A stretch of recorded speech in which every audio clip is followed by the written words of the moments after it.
Ataquem el punt 9 del temari, anem a resoldre problemes utilitzant sistemes. Aquí tenim el nostre problema, diu en la festa d'aniversari de la Sara hem preparat entrepans de nocilla i de pernil. En total hem preparat 22 entrepans. Sabem que cada entrepà de pernil costa 3 euros i cada entrepà de nocilla costa 2 euros. En total la Sara s'ha gastat 56 euros. Quants entrepans de cada tipus ha preparat? Fonamental extreure's bé les dades. Aquí començaríem dient que tenim entrepans de nocilla i de pernil, en total 22 entrepans. D'acord? Aquí tenim 22 entrepans de nocilla i pernil. Nosaltres sabem que cada entrepà de pernil costa 3 euros, que cada entrepà de nocilla costa 2 euros i que s'ha gastat en total 56 euros. Això ens permetrà trobar les dues equacions. Tenim aquesta frase per aquí per la primera de les equacions i aquestes dades d'aquí per la segona de les equacions.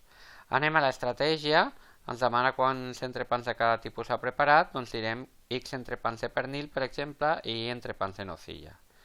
Si ho poseu al revés, i entrepans de pernil i x entrepans de nocilla, el problema es pot resoldre exactament igual. Davant d'aquesta situació anem a establir les nostres equacions.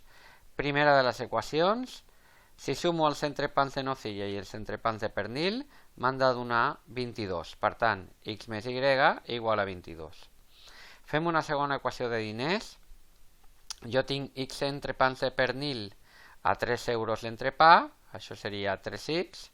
Tinc y entrepans de nocilla a 2 euros l'entrepà, això seria 2y, per un total de 56 euros que s'ha gastat.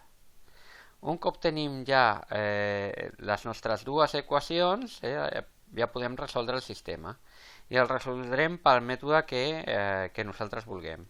En aquest cas, jo he fet per reducció, multiplicant la primera de les equacions per menys 2, per tal que aquí em quedi menys 2i, que juntament quan sumem amb aquests 2i se'n vagin les y.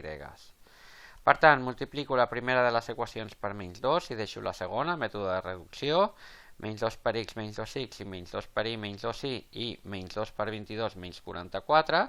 Sumem, ara aquí ens quedaria x, les y se'n van i 56 menys 44 ens donarien 12.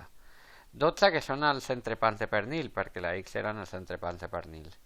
Per trobar la y, substituïm a la primera equació, ens quedaria x més y igual a 22, jo ara ja sé que la x val 12, per tant 12 més y igual a 22, el 12 passaria restant i 22 menys 12 ens donaria 10 entrepans de nocilla.